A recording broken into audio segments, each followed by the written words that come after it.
and welcome to episode 273 of the Small and Supercharged podcast with Ria Freeman. On today's Small and Supercharged podcast, we're joined by Sarah from the Stables Retail Consultancy. Sarah is a new masterminder, which is exciting, but actually she answered the call from a podcast I put out. It was a few weeks ago, maybe a month. I can't remember. I'm not very good at dates at the moment. Everything's just busy. Yeah, it was about a month ago. About a month ago. I am a frequent listener to the podcast. That's what I like to hear. So I was like, when I heard your little call, I was like, oh, well, you need to take these opportunities. You absolutely do. And I've been doing a lot of work on my book, and actually so much of the stuff I'm hearing when I interview people is those people that put their hand up and say, yeah, I'm up for that. It is those that push forwards that have that success. So I'm delighted to welcome you on the podcast today. Thank you very much for joining us. Thank you for having me. So tell me about you. Tell us about you. I say us, it's only me in the room, but lots of people listen. So tell us. Hopefully all the listeners flooding in. All the listeners. Tell us all about you and your business and how you got into it. Yeah, so my name's Sarah. I am in my early 30s now. So I've had a career within retail for 15 years now. Started my degree in fashion marketing at the University of Northampton. Very much a marketing based degree. It was no design, it was all the business of a fashion. I was sort of, I did my A-levels are based around possibly being a vet, and realised that between GCSEs and A-levels things are a little bit different, and realised that probably wasn't my strength. I'd owned horses since I was 7, and then I got my first horse at 14. So obviously the critical time when you're doing your options to do GCSEs and A-levels, and I thought, oh fine, yeah, I'm good at science at GCSE, I'm sure A-level will be the same. Absolutely not. I couldn't see myself 5 years ahead of me learning to be a vet. So I thought, right, what are my other strengths? And it was people and meeting new people, having new opportunities, and I was really interested in business. And of course, being a teenager, clothes and fashion were a big part of our weekends shopping. So I went off to University of Northampton, did fashion marketing, presuming I'd go into a marketing background, but really what that sort of taught me was that there was sort of a wealth of opportunity within the retail sector. I've always been very numerically minded, very much more analytical, so numbers are far friendlier to me than words are, which obviously from a marketing background, that can be quite a lot of words and vocalising trends and opportunities, whereas I soon realised that the maths and number side of it made more sense. It can be very much black and white, can't it, when you see a set of figures, and then realised within a retail sector that there was a career called merchandising. So on our first day at university, there's obviously an icebreaker, and we all sort of 30-40 of us of the cohort stood in the room, and we had to introduce ourselves and sort of say why we'd like to do the degree and what sort of career prospects would we like. I think 5 people said they didn't know yet and they were open to options. A handful said they'd like to go into marketing, and the rest of the cohort all said they wanted to be buyers. So I think that is a very clear career prospect and job role that people are really familiar with generally. It's normally how I start a conversation when I say I'm a merchandiser. I normally get a blank face, and then I state, are you aware what a buyer is? Confidently, they normally smile, reassure me and say, oh yes, absolutely, they're the people that buy the products that we see in stores. And I'm like, yeah, of course. They're obviously sometimes more trend-led. They obviously go to some fashion shows, they'll go to appointments to meet with their suppliers. They obviously have a lead on design if people are manufacturing themselves. But ultimately, the role that sits massively alongside that is the merchandising function, which is planning on the units, the stock holding, the quantities behind those, and also guiding the buyers, looking at historical sales, current season, and then future possible trends that you work together with. So again, pre-university days, I had no idea that was a career option or anything like that. My degree had some sort of modules around that loosely, but as I now experience, it was very much led from a visual merchandising perspective. That's the second misconception that I often receive, is when I say I'm a merchandiser, people assume I'm visually merchandising. So going into a location, moving stock around, making it aesthetically pleasing or maximizing sales through the positioning in your store. Obviously, there's an awful lot of psychology involved with that, so it's actually quite interesting prospect. But a step before that is obviously having the right stock available to then physically display in your stores. So I've been off in a world of retail. So the biggest chunk of my career I spent at Next. So that was sort of a 6-year stint.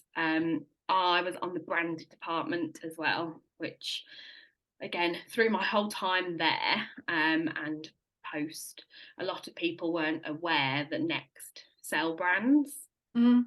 and definitely not in the capacity that it then led towards. Um, which was a huge opportunity. So they'd started selling brands about 5 or 6 years before I started, just as an incremental sell, mainly sportswear, some denim brands, things like that. And they saw an opportunity.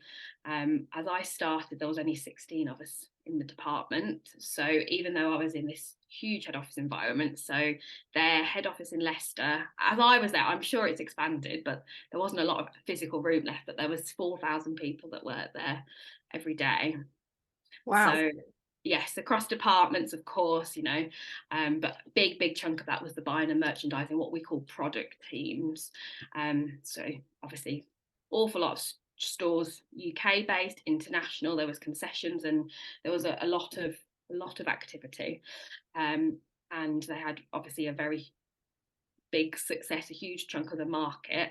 And as I always say now, I think going forward, and definitely currently, they are the most successful UK retailer that we see.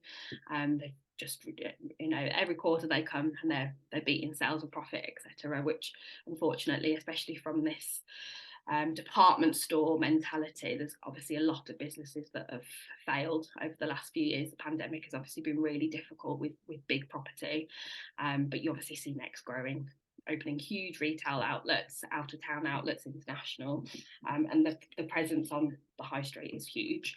So they had all of these sort of insights and knowings within it. They tried to do a little bit branded, and they thought, we've probably got something here, and we can see the trend of people wanting to buy branded stock. So I was fortunate to join very, very early on when we were sort of a small corner of the office. So yes, obviously Next is a huge business and it has got lots of bells and whistles. It's got some fantastic operating systems because of the history and stuff that they've got. But ultimately the teachings there showed me that any amount of data can be really, really useful to really affect how you go ahead and plan the season. And that was really what I learned from my time there. Again, I think that is why Next are so successful today, because they utilize their data and really take actions from the opportunities that they can see there to future plan the stock that they go out of for the next season. So having had horses so my eldest I've had for 18 years. He's got a younger brother now who I've had for 3 years. Always adored horses, ridden since I was 7. So they've really been the two sort of big sections of my life, was retail, all the learnings that I'd learned from high street retail, merchandising function, and then the equestrian world. Obviously I've been a consumer my whole life. I've been really interested in the products that are available. Obviously, as horse owners and riders, you don't necessarily need to have a horse. There's an awful lot of products that you need to buy and that you're interested in buying. So what I found within the equestrian industry is this function does exist, but it's often not listed and sort of noted to be the merchandising function. And I don't think a lot of businesses use this information that they have available to them to really, really optimize the products, the ranges that they stock, sell, and then to really give the customer the best experience possible. Sure. So after an unfortunate redundancy at the start of the year, I thought, with a lot of influence from everybody around me, that why not go off and offer this service on a freelance basis. Whereas, where I've said before, I really enjoy meeting new people, helping businesses, really working out the nicheness of each company, because everybody and everything is different. Even if you're selling similar products, there's certain things that will be very different, and really try and offer this consultancy service just to try and maximize these opportunities within equestrianism.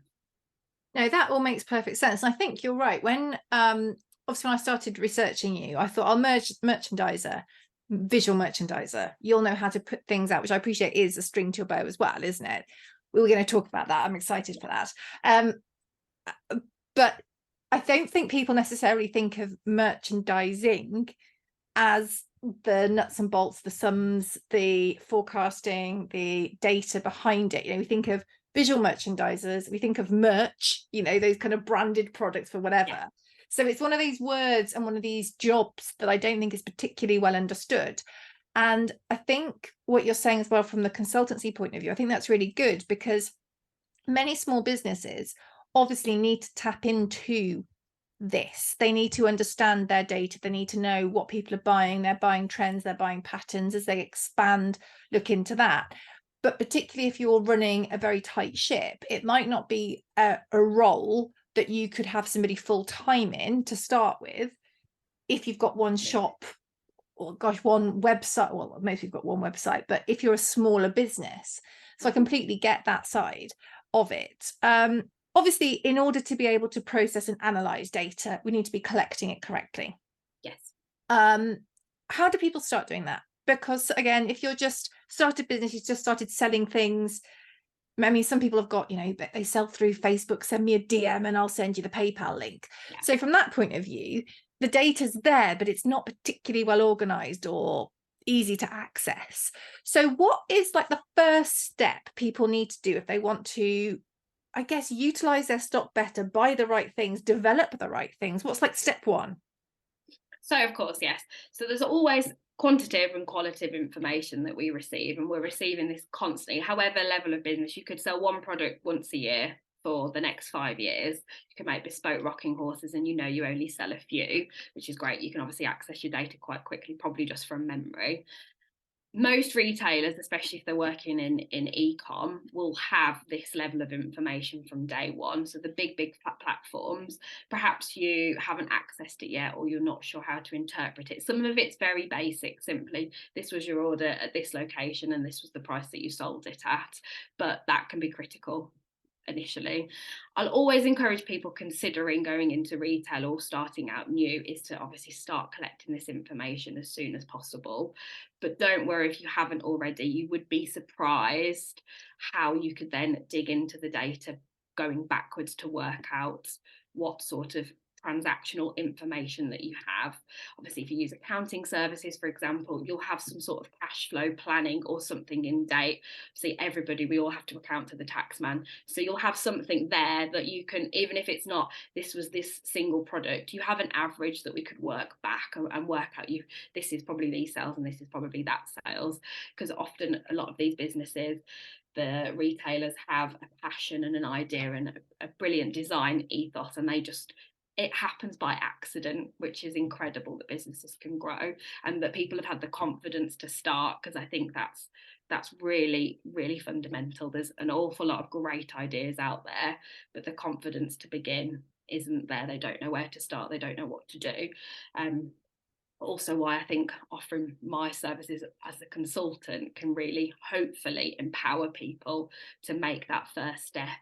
If you haven't already started trading, there's some great platforms available out there for different uses. Since going freelance, I've had some really interesting conversations with some platforms, and it's actually really surprising how affordable those can be, and they really sort of future proof your business. Okay. Again, you really need to think, right, yes, I want to do this small idea. It's only going to be small, but what if it takes off? And really, that's why we all started businesses. We wanted to be super successful. So having anything in place beforehand is great. If you don't have any quantitative though, you'll definitely have qualitative. So you'd have spoke to your customers, you'd have received customer service emails, perhaps you'd have gone to a trade show and exhibited, and people would have verbally said to you, I like this product, I'd like that product in red, I wish this size was available to me. All of these things you can record, and that will then create analytical data there. Obviously, you've got a bias there because you sometimes don't listen to the things that you don't want to hear, of course, but really some of the best ideas come from that communication side of it. Obviously, always keeping messages open, recording any interaction you've had on social platforms, all of that. That's obviously all recorded somewhere that you could then go through and scan. But yes, if people aren't sure where to start, I can nearly guarantee 9 times out of 10 there is some data out there that you probably haven't unearthed that will actually give you some really interesting insights. That's really useful. And I think maybe it's a good point as well. If someone's starting out and even if they don't know how to use this information, making sure they have got a platform, a system that's robust enough to be able to collect it. So when they do need to use it, when they're at that stage where they can take it on a step, it's Yes. there and accessible to help inform their business moving forward. Would you agree with that? Yeah, absolutely. That's it. Even if you open up, it doesn't have to be Excel if that's what you're not confident using. Obviously, you've got free services on Google Sheets, etc. Just write it down, put it somewhere. If it's in a notepad, if it's there, it can all be transitioned electronically, so we can do something about it. But yeah, it's never too soon to start. If you've been in business for 20 years and you haven't taken any data, if you take some data today, you've got something to work on tomorrow. Yeah, no, that makes sense. And I think as well, people's sort of intuition sometimes is actually informed by lots of things they've heard and seen. And I guess kind of writing that down, if you're in that position where you just feel like you know stuff, because you do, writing that down and trying to put it into some sort of order makes it easier, particularly if you're handing it over or you've got a growing team, for other people to understand what you've understood because you've been aware of all this stuff going on. Yes, absolutely. Okay, so we've started to collect our data, so we know what people are buying. How does that inform then what we buy? How does that inform as a company, sorry, how does that then allow us to predict what we should be carrying, what stock we should be doing, where we should be focusing our energies? I can guarantee that 90% of businesses will run in a cycle. Every position could be quarterly, every annual position, it will repeat itself. History repeats itself. I think within a traditional retail setup, the calendar year sort of falls into place. There's some, obviously, we're going into Christmas period, big build up of Christmas that you'll see repeat sales happening, natural sale periods throughout the season, specific events that happen to you in your business every year. If you're an Easter egg company, of course, at Easter you're going to have to be selling quite a lot of products. And really, I have never, in all my history, I've never gone to a business and seen any huge spikes. The only current example we can talk about is obviously the pandemic, which obviously saw a lot of increase in sales. However, the actual curve of the sales is normally the same. Right. So history is everything. So yes, you've got your raw data, but how is it then categorized going from that? So what percentage of your sales comes from a size medium? What percentage of your sales comes from legwear? What percentage of your sales comes from horse products? Really breaking that down again, which goes back to sort of the initial product plan that you're going to do. So again, if you've had a great idea of a great product, it might just be that single product. Or if you're producing clothing, for example, it could be a range of products. So you'll have the base layer and the tights and the matching socks, etc.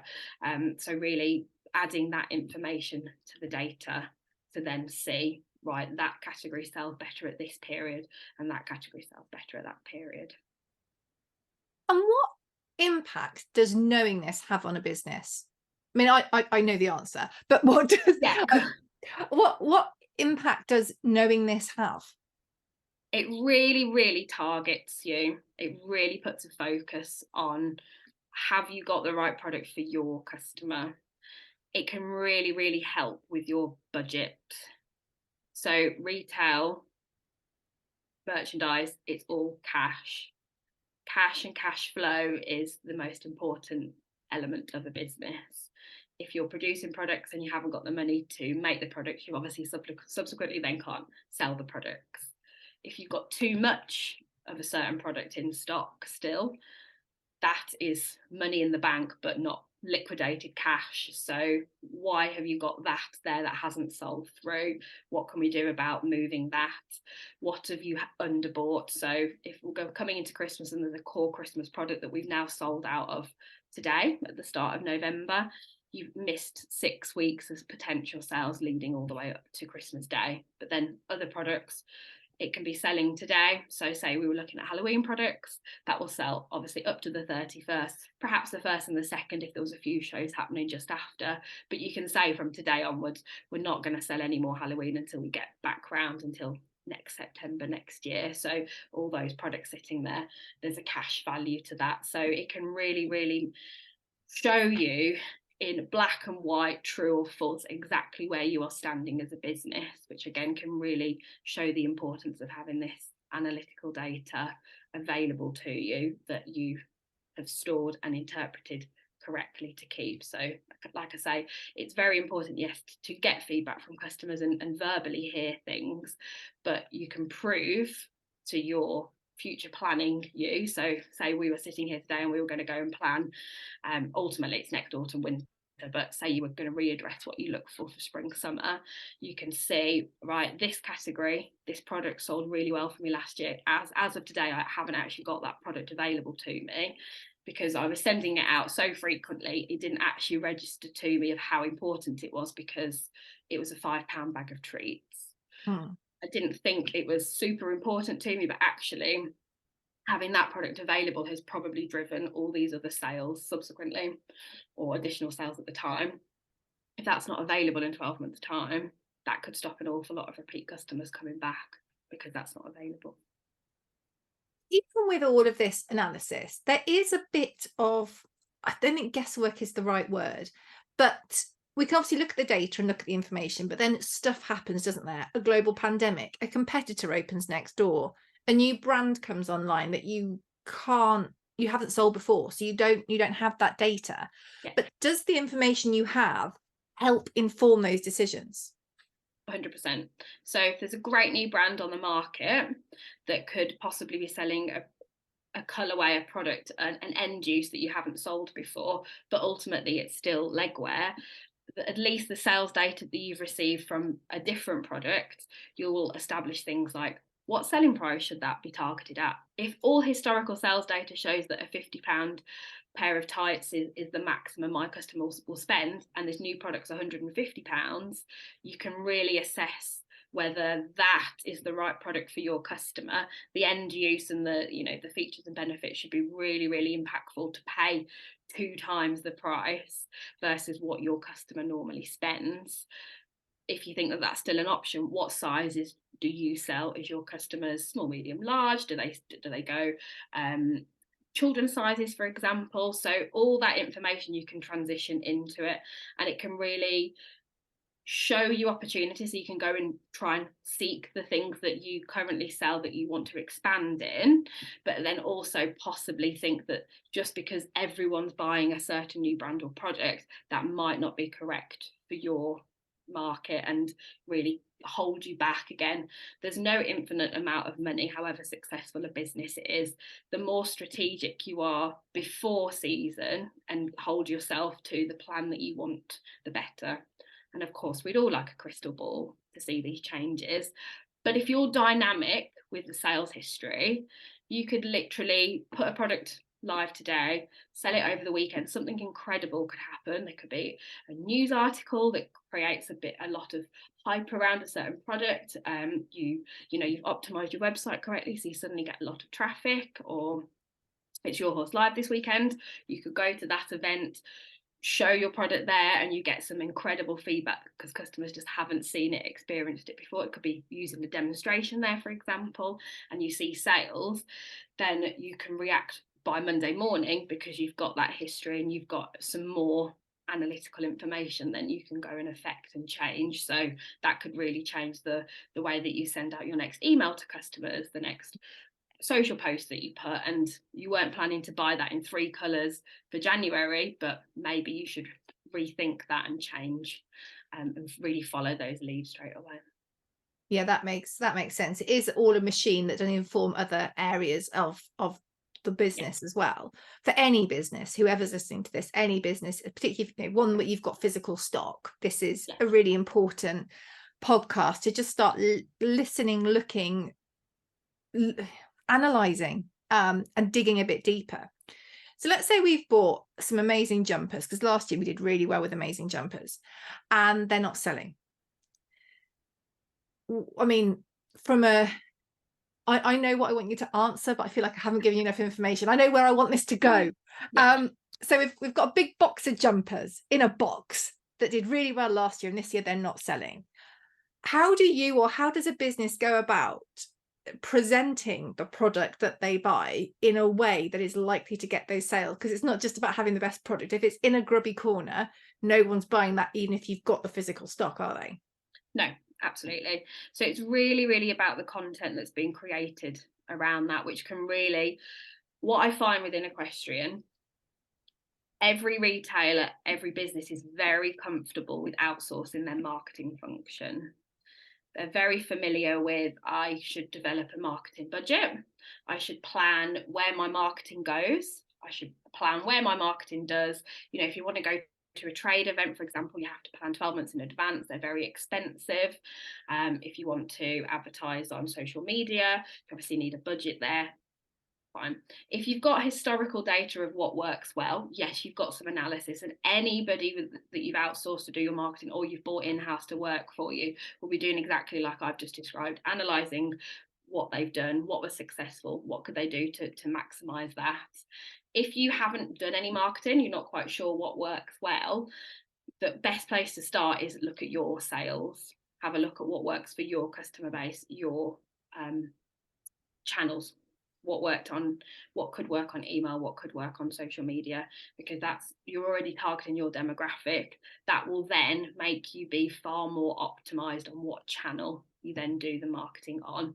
It can then guide you in the creation of the good content that you want to make. So for example, for those jumpers, you knew they'd sold really well last year. Perhaps it was slightly colder last year.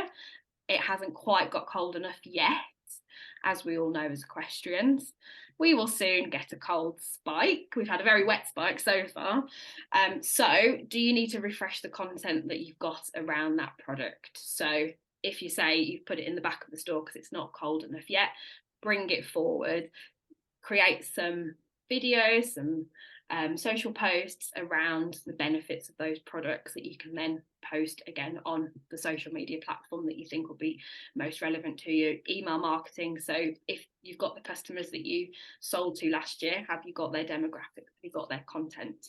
Have you got their contact details from the marketing that you did last year to reapply and send that back and remind them that they loved the product last year? Perhaps they had friends asking about it. Perhaps it sold out earlier last year. That's why they couldn't then gift it to their friends. Remind them of how great that product was. Perhaps it's moved on site. There's a new colorway. You could then go and re-promote that product to then have it in front of the customers at the right time. Yeah, perfect. And then in store, if we've got a shop and we're trying to present things well, the visual side of it is super important, to make sure people get how it can be used. Have you got any tips around how people can present their products well in a physical way as well? Yeah, so again, it can really, really affect, have you got your best sellers in a core location in the shop? Often best sellers are not the shiny, pretty new products. They are your bread and butter products every year. Are they your waterproof tights, fleece lined base layers, hats, gloves, scarves, repeat purchases that need to get made frequently? Obviously, if you're riding, you'll want to ride in a certain glove, but you'll want to muck out in a different glove. It's particularly wet at the moment, so do you want a more waterproof glove at the moment because it's not particularly cold? These things you've sold year in and year out, they're not quite as exciting as that brand new colorway saddle pad that you've just had in, but ultimately that will be your biggest catchment. So it's making sure that you add those in with the pretty, colourful, eye-catching thing, because yes, that visual display will pull people in, make them look over interest, but every year retail gets more difficult. We've obviously all heard the cost cost of living crisis started last year. Personally, I think more people are far more affected this year because we've had 12 months on. We know what it's going to cost us to live versus last year, just from my hay bill, my bedding bill, all of the actual fixed costs that I have for the horses. I can see how much more expensive it is this year. So every single penny more than ever has got to be accounted for.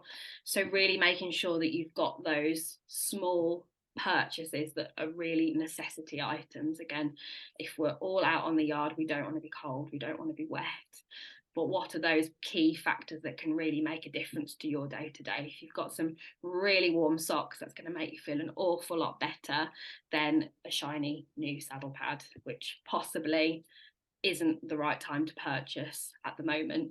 But having that colourway has pulled people in to then remind them of core.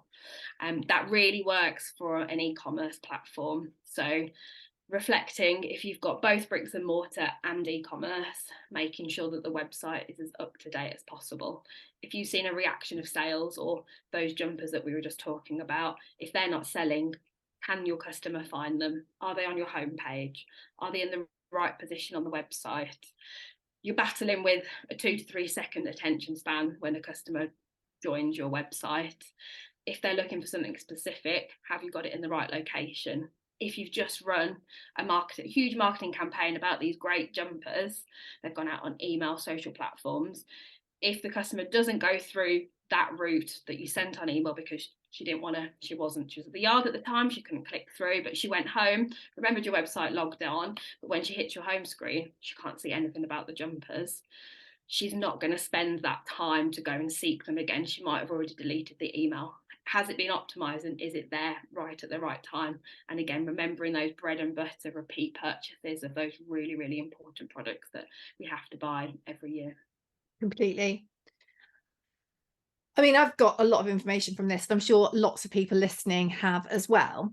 Is there anything else you would like to share before I ask for all the places where people can find you online and find out more about you? Really encourage people just to get in touch with me.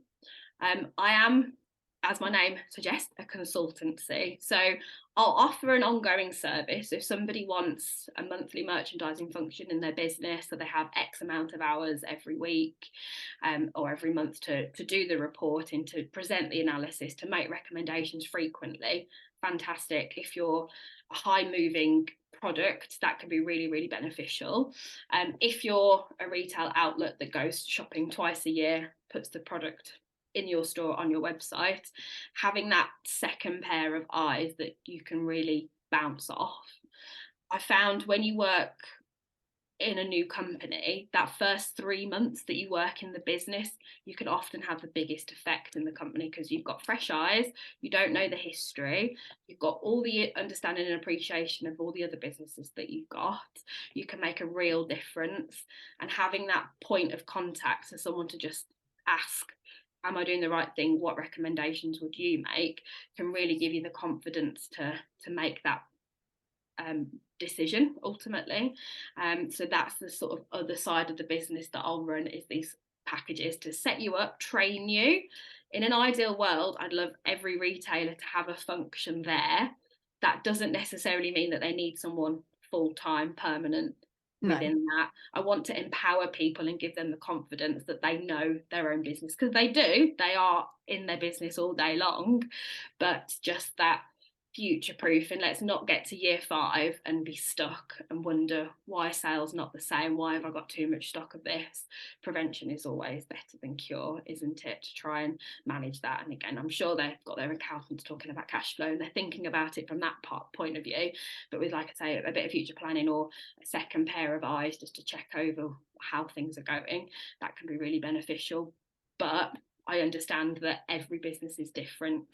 So I offer a free consultation call for everybody. I encourage people to do that before they get in touch with working with me long term, so I can really, really establish what their business is and how I could help them. So down to what platforms are they using, how are they selling, what stores, do they want to wholesale, for example? There's obviously a lot of new brands out there that are selling direct at the moment, but perhaps they want to get their product into different platforms, those sort of opportunities. So that would be my recommendation. Awesome. Tell us all the places where we can find you online. So I am the Stables Retail Consultancy on all platforms. Obviously, being B2B, I do quite a lot more on LinkedIn than everything else. Obviously, I'm present on Instagram, Facebook, but I'm finding LinkedIn quite beneficial at the moment, obviously, to meet people directly. And then my website is the Stables Retail Consultancy. So on there's a contact me button. It links directly to my calendar. So that's where you can put in your half an hour call, just to get a bit more of a gauge of what I offer. But obviously, my emails are always open for any questions. Thank you so much for joining us today, Sarah. That has been brilliant. I've learned loads, lots of food for thought there, and lots of things that any size of business you are, if you're buying product that you can implement just to have more of an idea, which is going to help you build a better business. If you're spending your money where you need to be spending it, you're going to make more sales rather than having stock that needs to be sold at clearance because it's out of season, and it ties up your money. And I think at the moment we all need to be really aware as businesses of where we spend our money and making sure that we are spending it well. And I really think that we look at marketing spend, we look at all the other spends, but actually there can be so much money tied up in stock that doesn't need to be, if we have more of an awareness about where we're spending it and what we're doing. Absolutely, yeah. No, I really appreciate this platform. As I say, I appreciate this is a completely different way of thinking sometimes.